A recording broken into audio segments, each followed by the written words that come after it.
There's neither in Africa except where we're imitating white people or Arab people, and then we can call it patriarchal.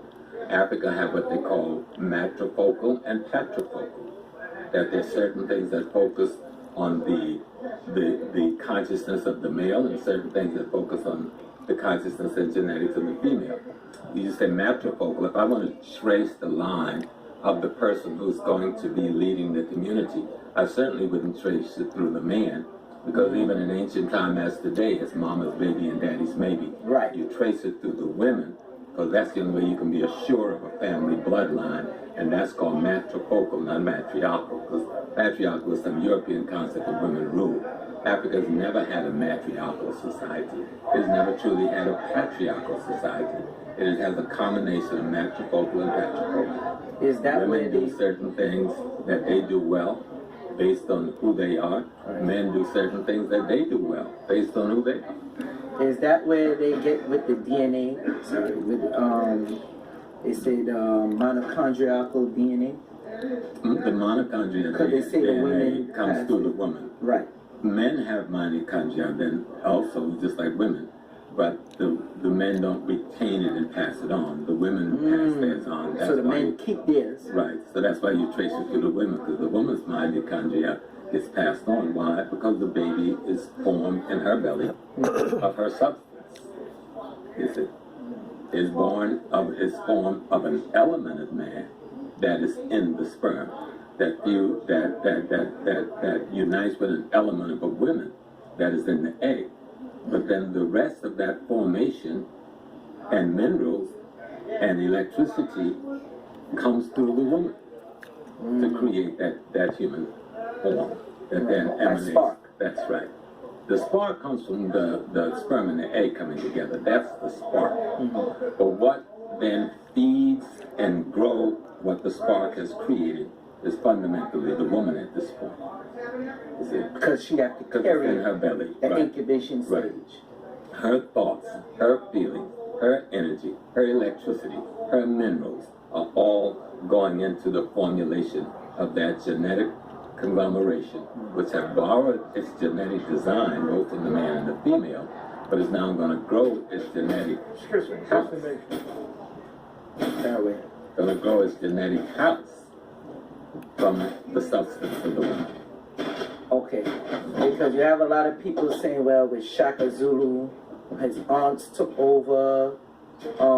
People say that Shaka didn't like certain Africans, were killing them, and he wasn't too fond of women. People don't have any knowledge, significant knowledge of the history of Shaka, king of the Zulu. There was no one named Shaka Zulu. There was a brother named Shaka who was king of the Zulu nation. Okay. And he fought to unite the Zulu nation, the different elements, tribal elements of the Zulu ethnic group, into a greater Zulu nation. And so he fought to unite, not fought separate. to unite the Zulu nation into a greater nation. Okay. He only met 3 or 4 white people in his life. He never fought a war against anybody white. He knew that they were coming. He had had premonitions, and he had had what we refer to today as prophecies.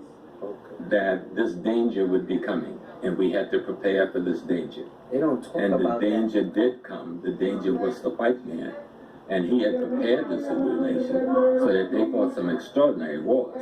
If people want to understand how great Shaka was, look at Bambata and the other great leaders who used his techniques, who used his military tools and his military style to bring some of the greatest defeat that Europe had ever suffered till that day, with bows and arrows against guns. So when you understand that, you understand the value of a Shaka. So where did the aunts take place? That's all mythology. Oh, so that's a lie. That's mythology. Says nobody had any written or even decent folklore on none of that. That's basically mythology. Because people, like, when they try to use that counter and say, like, how basic Africa mythology, and they're getting much of that mythology by a book written by the one white man that met Shaka. See, I thought he met I'm learning something new now, because I thought he met a few white men. I didn't know it was only 3. There's only 2 or 3 of them. He never really came in contact with any of them. So and he only met them because they got lost. Okay. Oh, they got lost. They both capsized, you know. So, you know, learn something new every The guy day. comes back and writes this book that became Shaka Zulu. Right. And that becomes what we're pulling all our stuff from. But study the folklore of the Zulu nation. Study the religion of the Zulu people. Uncle that Dr. Ben used to talk about. Listen to their theology. Look at how they design their homes. Look at where they kept their cattle. Look at where the woman slept, the men slept. Look at where the guests slept in their compound. Study the Zulu culture. Then come forward and make statements. You know? So a lot of times, like when I'm doing the live stream or I'm on Instagram, you know, the different social sites, I make it my business to try to get some women to interview, not that make sure I interview them. And I'm hearing a lot of people saying, why aren't there enough women out there giving the information? And I told them it's not that it's not enough women, it's that people are not putting the women on there to do their thing, or they're trying to use them to get some type of either sexual favor or monetary monetary out of them. What is your take on that? And what you see with women with information in this age? You can't just say women, because there's so much differences. There are women who are in positions where they have much more advantage than black men in white American society. We are not in an African society. In white American society, white men weren't scared of black women, so they were given an opportunity to go, where black men were given an opportunity not to go. Right. That's real. That's historical. That's why you find that there's more black women graduating from colleges and are in colleges, graduating from high school, decades on decades than black men, because they haven't been a perceived danger to the power structure run by white men. What black women need to understand is that white men are acting out of the behest of white women. Okay? White women and white men are not separate. Okay? That's an illusion. Every time a black woman was raped on a plantation during slavery and molested and abused, you think that white woman don't know what her husband was doing? Matter of fact, many times she sanctioned it because she gets to satisfy her own man. And so now we are aligning ourselves at that little foolishness Oprah just pulled. Right. Trying to tie our genocide to white woman's sexual preference.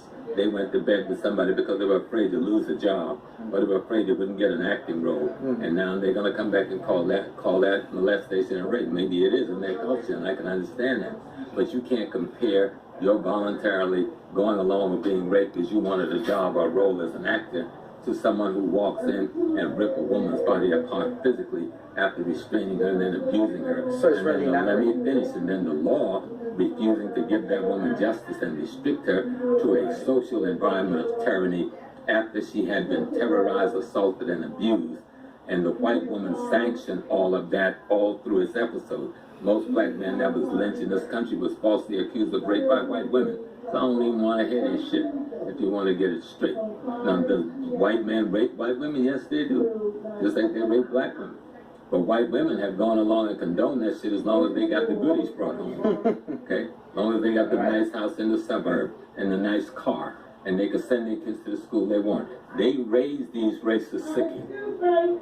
And all of a sudden now they're supposed to be our partners? No way, Jose. But let's come back to our culture. So, real question.